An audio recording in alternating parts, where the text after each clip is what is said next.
बैरुल अक़वामी खलाई station ISS यानी कि international space station से ली गई मक्कतुल मुकर्रमा की एक हैरत अंगेज तस्वीर सोशल मीडिया पर वायरल हो गई है, जिसमें खाने काबा रात के अंधेरे में एक रोशन नुक्ते की तरह वाज़ेह तौर पर दिखाई दे रहा है।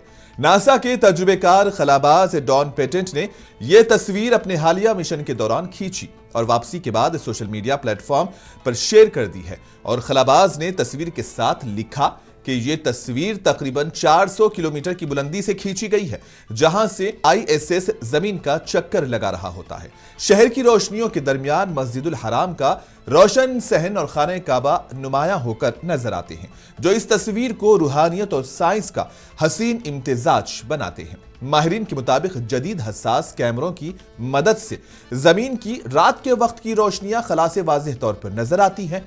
मस्जिदुल हराम की फील्ड लाइट्स और इसके गिरदोनवा की मुसलसिल रोशनी खला में भी दिखाई देती है, जिससे खाने काबा की पहचान मुमकिन होती है। खाने काबा की खुसूसियत यह है कि मस्जिदुल हराम की फील्ड लाइटिंग 24 घंटे जारी रहती है और इसीलिए यह जगह रात को भी चमकती है, जो खला से भी काबिल शनाख्त होती है। और ISS की तेज रफ्तारी तकरीबन 28,000 किलोमीटर फी घंटे के बावजूद खलाबाज और जदीद कैमरा टेक्नोलॉजी की मदद से तवील एक्सपोजर के जरिए वाज़ेह और धुंधले बगैर मंजर कैद किया जा सकता है।